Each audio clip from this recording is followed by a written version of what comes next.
Welcome to Reis das Artes, Unimaginable Conversations. I am Almir Reis, visual artist, painter, photographer, and your host here at Reis das Artes, a space where art, history, and imagination meet beyond time.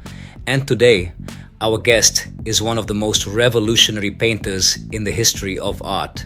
Born near Milan, Italy in 1571, Michelangelo Merisi da Caravaggio changed painting forever with his dramatic use of light and shadow, his raw realism, and the intense humanity he brought to every canvas.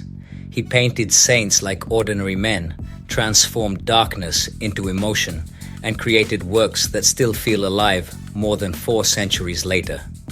His influence shaped generations of artists and continues to echo through cinema, photography, and contemporary art today.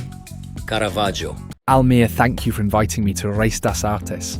Who could have imagined that centuries after my death, I would still be sitting under warm lights speaking about art, shadows, and truth? These are truly unimaginable conversations. And perhaps that is the greatest victory an artist can have, to remain alive in the minds of people long after the body is gone. Caravaggio, I'm truly very happy to welcome you to the program. It's an honor to have the chance to sit here with you and talk about art, life, light, darkness, and everything behind your extraordinary work. So, let's begin our conversation. Caravaggio, before we talk about your paintings, tell us a little about yourself. Where did you study, and who taught you to paint? Well, Almir, I was born in 1571 near Milan, in a small town called Caravaggio, which eventually became the name the world remembers me by. When I was still very young, my family suffered greatly from the plague, and after my father died, life became difficult very quickly. But art gave me a direction. Around the age of 13, I was sent to Milan to apprentice with the painter Simone Pietrasano, who himself had connections to the Venetian tradition and claimed to have studied under Titian. That education gave me technique, discipline, and knowledge of composition. But honestly, the streets taught me just as much as the studio did. I learned more by watching ordinary people, taverns, gamblers, workers and priests than by studying idealized beauty. I never wanted painting to feel distant from real life. Beyond your undeniable genius as a painter, you also lived an incredibly intense life, full of fights, passion, danger, and constant adventure. At times, it almost feels like your life was as dramatic as your paintings themselves. So, let me ask you, where did that restless spirit come from? Did that chaotic, adventurous side of you fuel your art? Or did it sometimes threaten to destroy everything you were building? I never knew how to live halfway. The same intensity that got me into trouble was the intensity I brought to the canvas. I fought, I lost my temper, I ran away. But I also painted the way I did, because I felt everything deeply. The truth is, I never separated life from art. The troubled man and the painter were the same person. If you could change something in your life, what's the one thing you wish you had never done back then? I would have learned to control my rage. That's the truth. My hands created beauty, but my temper destroyed peace wherever I went. I fought too much, trusted too little, and turned too many nights into battles. Killing a man changed everything. After that, I was no longer just a painter. I became a fugitive running through Italy with fear constantly behind me. Maybe if I'd walked away from that duel, my life would have been longer, calmer, perhaps even happier. But then again, would I have painted the same way without all that fire inside me? I honestly don't know. Sometimes the thing that destroys an artist is also the thing that feeds his art. That's the tragedy of it. Caravaggio, out of all your paintings, which one feels the most important to you? The one where you look at it and think, this is completely me? I'd probably say The Calling of St. Matthew. That's where I finally did exactly what I wanted.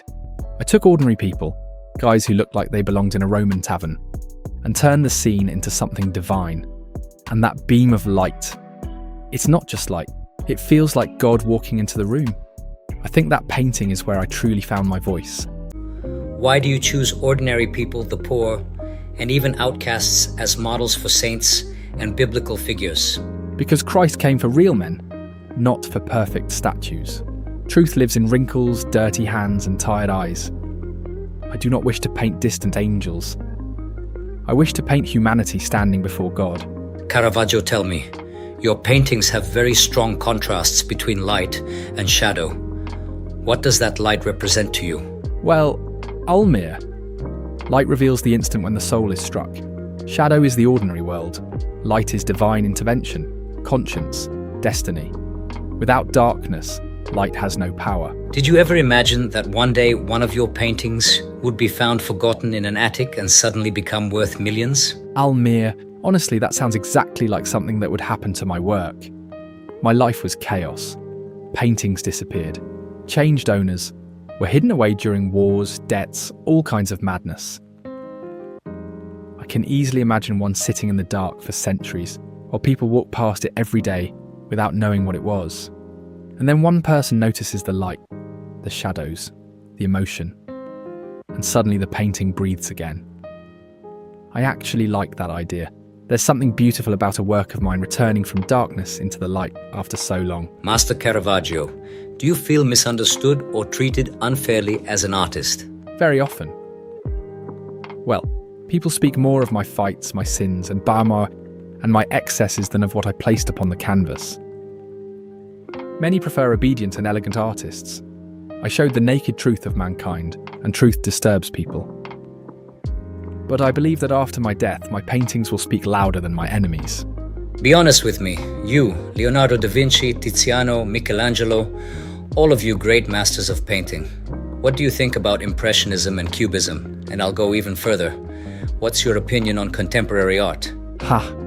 That's a dangerous question. Every generation believes it has reinvented art, but listen carefully. True art is never about style alone. It's about truth. The Impressionists, I think I would have respected them. They chased light the way I did, although in a very different language. I painted light as drama, as divine revelation. They painted light as atmosphere, as fleeting life. There is honesty in that. Cubism, now that would have shocked me. Breaking the human figure apart, showing many angles at once. At first I might have called it madness. But perhaps every revolution looks like madness before the world understands it. Picasso, for example, clearly understood the old masters before destroying the rules. That matters.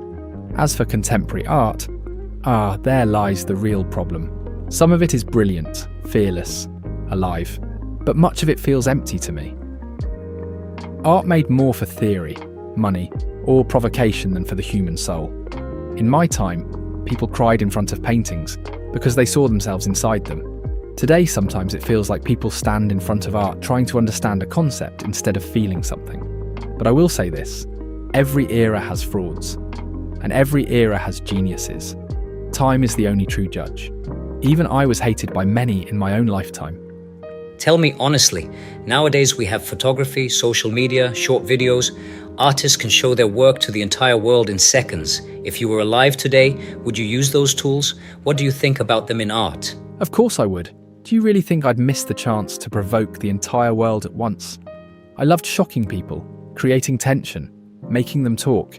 Social media would be the perfect public square for that. And photography. I would have loved photography. Some people already say I painted like a photographer before cameras even existed. I was obsessed with capturing the exact moment, the light cutting through a scene, the raw truth in a person's face. Photography does that instantly and brutally. I don't see painting and photography as enemies. They're just different languages trying to capture something human. The real problem is never the tool. The problem is emptiness. You can have a brush, a camera, or a phone. If there's no soul, no truth, no emotion, nothing survives. But a real artist can turn any tool into art. Honestly, I'd probably be out in the streets of Rome filming beggars, gamblers, prostitutes, modern saints, and posting everything without fear. To wrap up our amazing chat, I'd love to show the audience some of your work. And right after that, I'll give you the floor to say goodbye and leave a message for the followers of the Reis das Artes channel.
Hey everyone, I just want to say it was such a pleasure being here on the Race das Artes channel.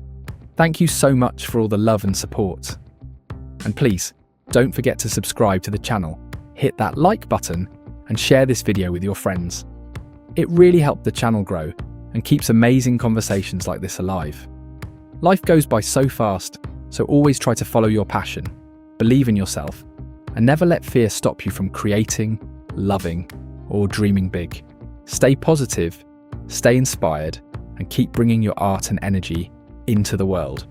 Much love to all of you, and see you next time. All right, guys, that's it for today. I want to thank Caravaggio so much for being here. It was honestly such an amazing and inspiring conversation, and I'm really happy with how this chat turned out. And of course, a huge thank you to all of you for watching and spending this time with us here on the Race das Artes channel. We'll see each other again next Wednesday with another special guest and more great conversations. Until then, take care of yourselves, stay inspired, stay creative, and see you very soon. Bye, everyone.